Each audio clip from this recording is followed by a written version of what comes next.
Hey everybody, Epic Fuzz with a video for you, and we are going to be starting out with using this guy, the Polyend Tracker from Polyend. We're going to be making a quick beat on this, see what I can come up with today. I'm just going to go over some basic workflow things, and we're going to try to get this, get something out of this today. So let's get started. Now, if you're not familiar with the tracker, just go to polyend.com. You can get familiar with this tracker. Workflow has been around for a long time. I used to use it back when I had my Commodore Amiga. It was pre-DAW days and everything like that, but it was fairly simple, code-based, spreadsheet-like, and I'll show you that really quick. So first thing I like to do in the Polyend Tracker is to get my tempo. So I go in the song, and I just go into here, and I'll choose, let's go down to 81. That sounds about good. So next step is going to loading up some samples. So we have your pool here, which is coming from the SD card. You can also record stuff into the tracker, just connecting to the line in. So we're going to look for some kicks. All right, so let's see if we can find some kicks in here. Let's see. I should have some kicks somewhere. What is this? You can preview these. No, those are... Oh. Okay, these are good kicks. Kind of look for something.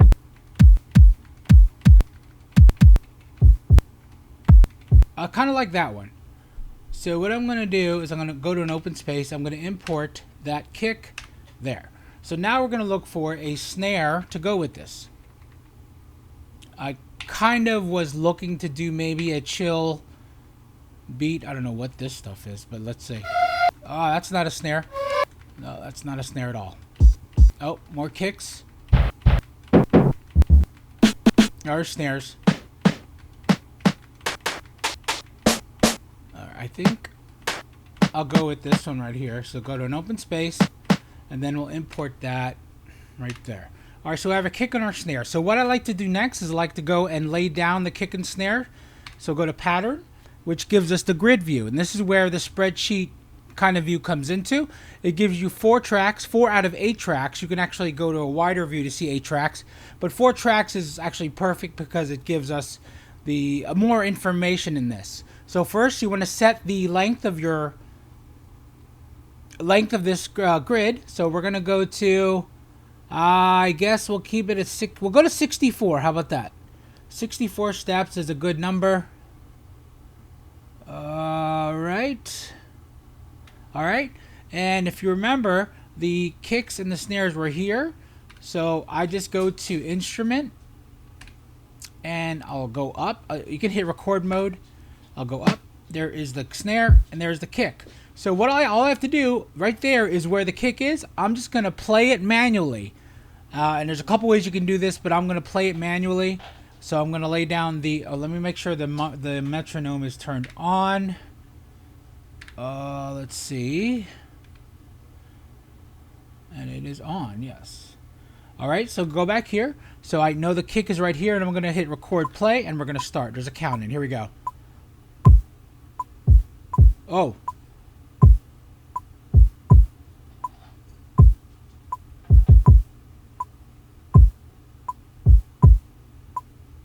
You see I messed up right there. Okay, so what I'm going to do, you can easily fix that.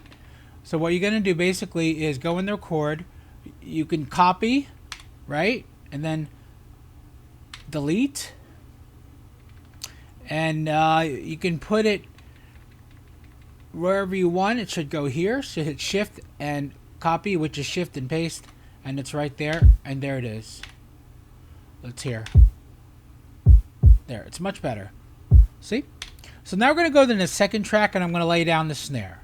So the snare is also under instrument. These color-coded buttons correspond to each track of each column of your track. So we have note, instrument, effects 1, and effects 2. So we're in instrument because that's where the samples go. I'm going to go to record. There's the snare. See that? So we know it's right here. So what we're going to do, we're going to do the same thing. And we're going to record play, and we're going to play the snare. Here we go.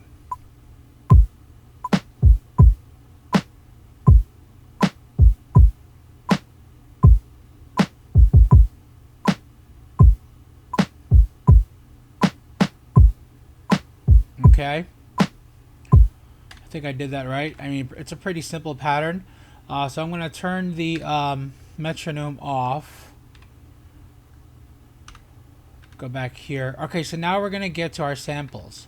Now, you know, I'm going to make a different, you can make a different drum pattern if you like, but I'm going to just stick to this one. So now we're going to go to the sample loader, and I have some samples here that I just sampled off my iPhone.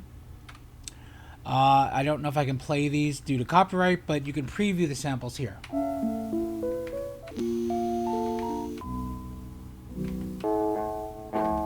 Hold on. Oh, that's a vocal.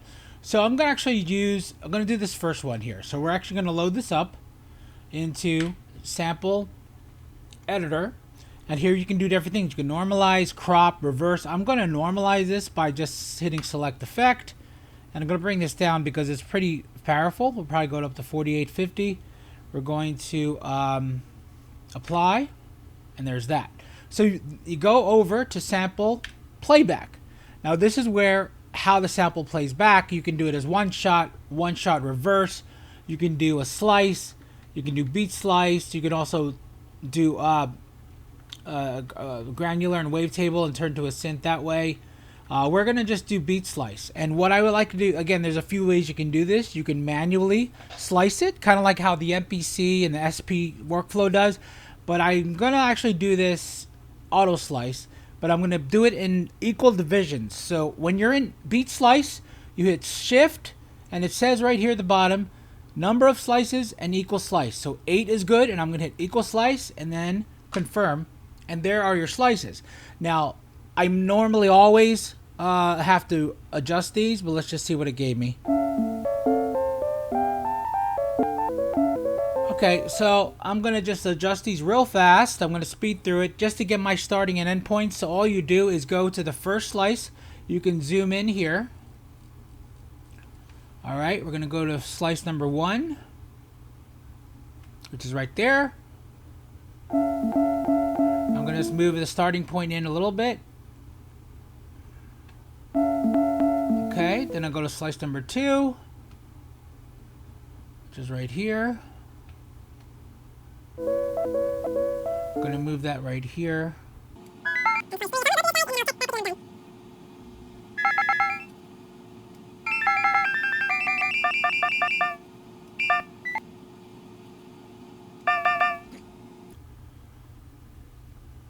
Okay, once those slices are all done, we're going to go to this third track. The slices will be on the note right there. If you go to note and record, and there's a couple ways you can lay this down. I'm also going to do this manually as well.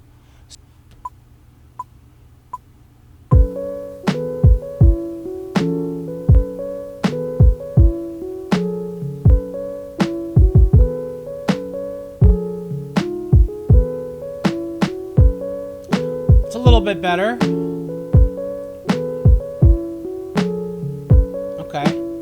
So you can actually go back into the parameters and adjust. You can give it a low pass, high pass, band pass. You can also do panning, micro tuning, and you also add effects. So you can overdrive it to give it the crunchy sound. You can also add reverb, which might be nice, and a little, you can do delay as well. So that. No, I'm not going to do delay. Okay, here, if you go to master, you can actually adjust the track volumes. So it looks like that kick is a little high, the snare is a little high.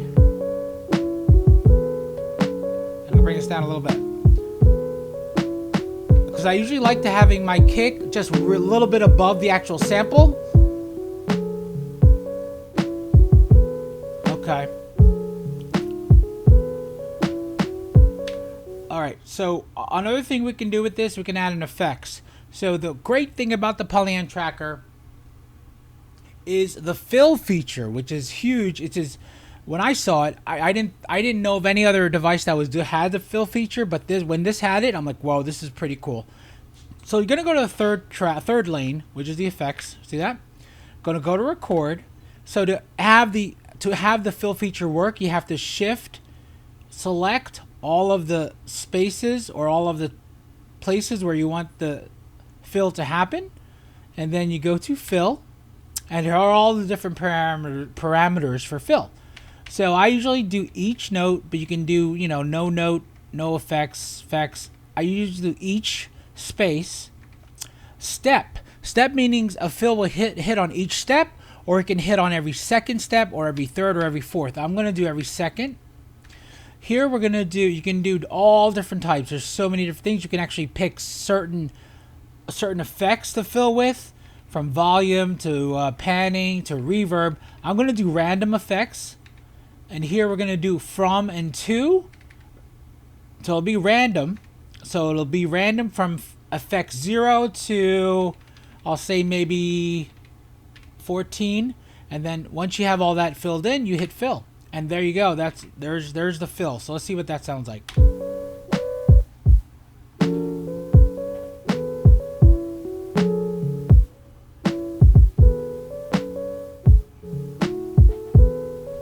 Alright, that's pretty good. Okay, so we're gonna come up with another. I'm gonna do another pattern real quick to kind of get this variation. So say I like the drums on my first pattern. You can actually easily copy your drum pattern over to the next pattern, which is fairly easy to do, and it makes it a lot simpler. So all you do is go into record mode. Remember, my drum tracks were the kick and the snare, tracks 1 and 2. I'm going to do the same thing. I'm going to go to shift, hit that left to include both tracks, and go down. So all I'm doing is copying this drum pattern. So all I do is hit copy. See that? I go over to my next pattern by holding down this and going here, go to the top, and then hit shift paste, and my drum pattern is right here. See that? Okay, so what I'm going to do here is I'm actually going to add a, well, I have to go back to the sample loader and see what else we got here. No, I'm not going to name this, sorry. No.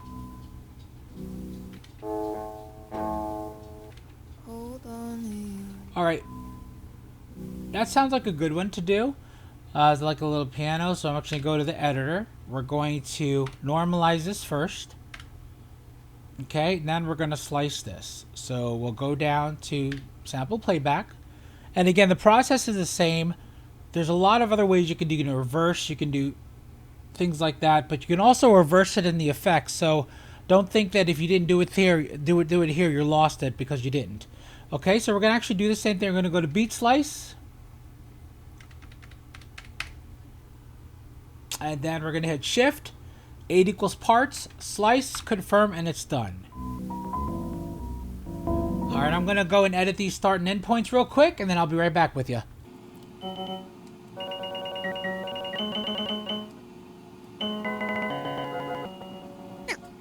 They're done. So I go here. I'm actually going to go to track 3, which is the sample. Hit note. There are my chops right here. And then I'm going to do the same thing. I'm going to experiment. And then I will tone it down. I can pitch it down to whatever I want. Let's just try. Here we go.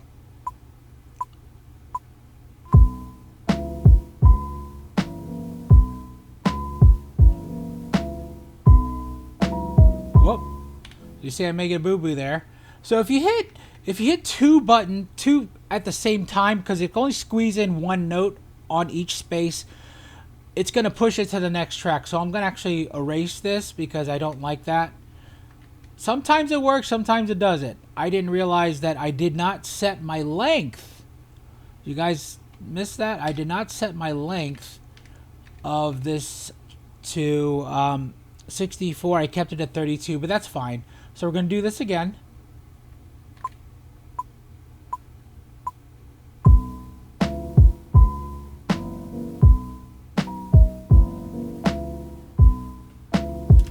Okay. So it goes to parameters. I'm going to detune this down.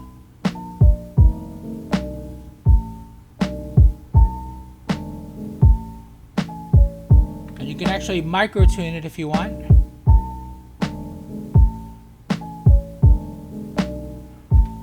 can put in a band pass if you wanted to.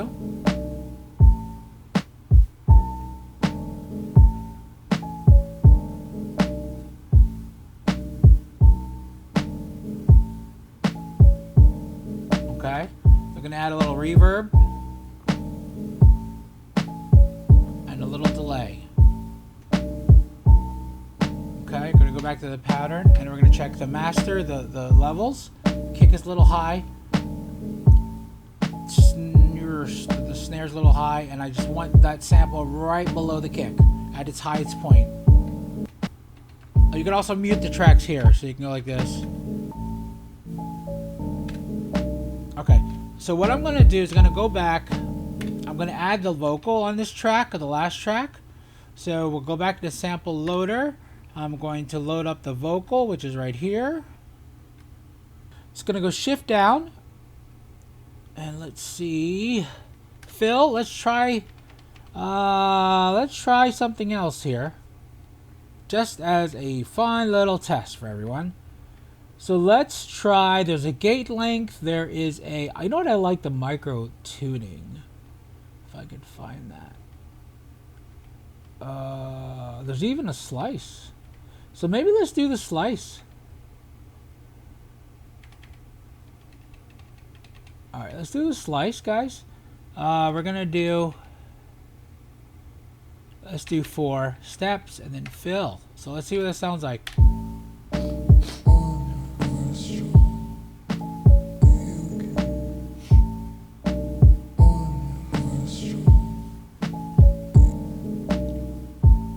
to the master. It's a little high. So I want the piano to be the main. I just want that voice to be in the back.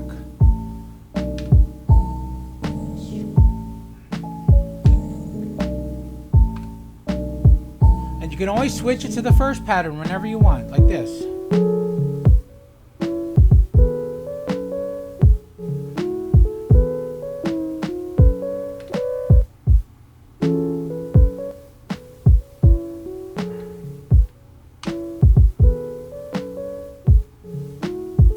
Back to the second.